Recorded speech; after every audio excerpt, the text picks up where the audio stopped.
আমাদের এখানে সিসিটিভি 3টা প্রজেক্ট চালু আছে। প্রথমত ক্লাইমেট চেঞ্জ, যারা জলবায়ু নিয়ে কাজ করতেছে, জলবায়ু সহনশীল বিভিন্ন ধরনের টেকনোলজি তারা ফিল্ডে ইমপ্লিমেন্ট করে। এরপর আছে সিসিটিভি কার্বন প্রজেক্ট, যারা হলো উন্নত চুলা নিয়ে কাজ করে। আরেকটা প্রজেক্ট আছে সিসিটিভি এঙ্গেজ প্রজেক্ট, যারা উইমেন এম্পাওয়ারমেন্ট নিয়ে কাজ করে। তো আজকে এখানে প্রদর্শনীতে আপনারা দেখতে পাচ্ছেন যে সিসিটিভির ক্লাইমেট চেঞ্জের বিভিন্ন ধরনের টেকনোলজি আছে। যেমন এই একটা টেকনোলজি দেখতে পাচ্ছেন, যেটা হলো রেইন ওয়াটার হারভেস্টিং।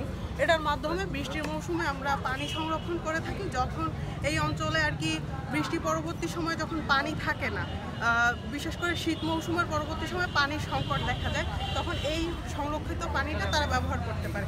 এরপর এখানে যেমন দেখতে পাচ্ছেন এই যে ট্রে পদ্ধতি, এখানে হলো কোকোপিট দিয়ে চারা উৎপাদন করা হয়, যাতে করে চারাটা সজীব সতেজ থাকে এবং প্রয়োজনীয় পুষ্টি এখান থেকে পেয়ে মাটিতে সেইভাবে আর কি উপযুক্ত মাধ্যমে রোপণ করা যায়।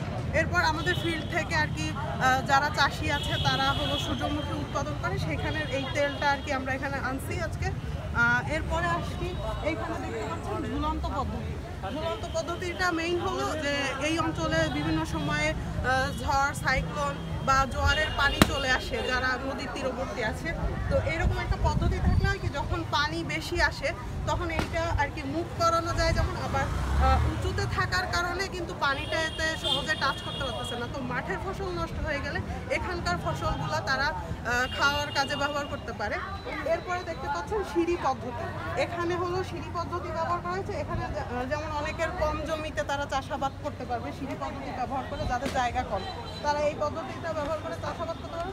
পাশাপাশি আরও একটা জিনিস যে জিও ব্যাগ, এইটা হলো যে কোনো জায়গায় সহজে মুভ করে নেওয়া যায়, যে জন্য এই জিও ব্যাগে চাষাবাদ। আবার জিও ব্যাগে আমরা কোকোপিট দিয়েও চাষ করতেছি। আবার এখানে দেখতে পাচ্ছেন ভার্মি কম্পোস্ট, যেটা আর কি মাটির গুণগত মানকে উন্নত করে। আবার আমরা যে জিনিসটা খাইতেছি, যে সবজিটা উৎপাদন করতেছি, এটা আমরা রাসায়নিক মুক্তভাবে খাচ্ছি।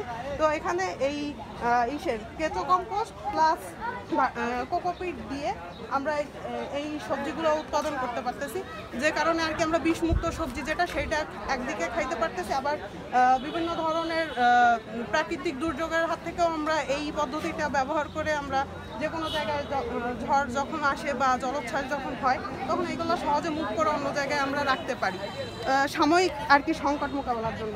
এই আর একটা পদ্ধতি আছে বায়োডিগ্রেডেবল পদ্ধতি।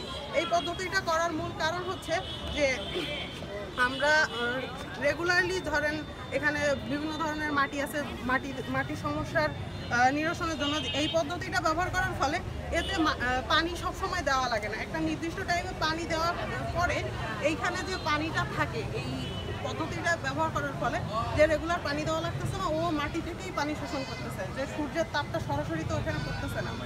আর এই পদ্ধতিটা দেখতেছেন এখানে বস্তা পদ্ধতিও জিও ব্যাগের মতোই অনেকটা বলা চলে, যে এইটা আমরা সহজে মুভ করতে পারবো। ধরেন অনেকেই এইটা দামের জন্য কিনতে পারবে না, তারা বস্তা পদ্ধতিটা ব্যবহার করবে, এটা যে কোনো জায়গায় সহজে সরানো যায়।